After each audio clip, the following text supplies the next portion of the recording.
people are so used to seeing CGI, they're just like, oh, well, you did that in CGI.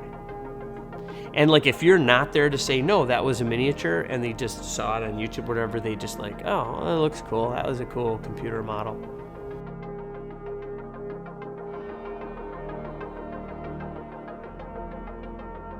Rather than do something computer generated, do something tactile and old school and celebrate what Lego is. It's a real product. So this is our expedition shuttle. This model was crafted by Mark John Stafford from Lego. Usually upon first viewing, most people, even on second viewing, don't realize what they're seeing in the spot are in fact Lego models, which was pretty much the whole point of the spot. If you take a look at the overall silhouette, it's very similar to the traditional space shuttle, or what we know of, the traditional NASA shuttle. And that was part of the idea, was to not do something so futuristic that it loses the silhouette of what we know. Cool details of the thrusters back here, using pieces from wheel wells, the cross axles and things. Some beautiful little detail work down here with the wrenches. I think Mark put a lot of love into this, and I think it shows. The overall piece probably weighs just a little under 5 pounds, and it's not glued either. So if I were to drop this, it's done. It would just shatter. This here would have been the shuttle door the lander comes out of. So ideally that would be about the scale. The little lander would, which we'll see next, would fit in there, come out of there.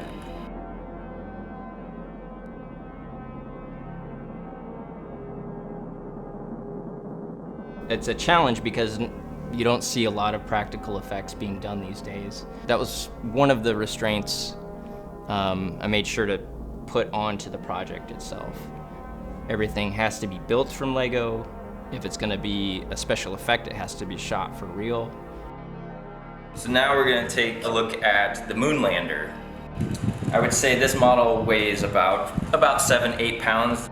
Originally this was, we were trying to be cost effective, so I had Mark only build half of the model based on my designs. So that was what you see here, the front door and these are awesome thrusters.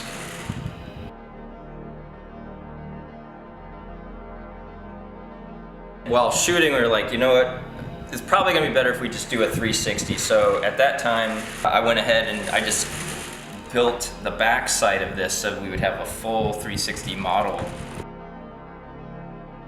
So the weathering was done using ground charcoal, and it was just brushed onto the model to give it some use, some of that worn effect. Another detail that Mark had built to scale was just the stairwell that detaches from the lander. I added the astronaut boot prints onto the steps with the charcoal. This is cool. The locking mechanism is a pistol and a sextant. Other details as far as the weathering goes was using just metallic paint marker and hitting edges in here there on the metallic pieces for the thrusters. The hydraulics on the landing gear, it does work. If I pick it up, the pieces are spring loaded, so the legs do move. Again, none of this is glued together, so this had to be very delicately assembled and brought over from Denmark.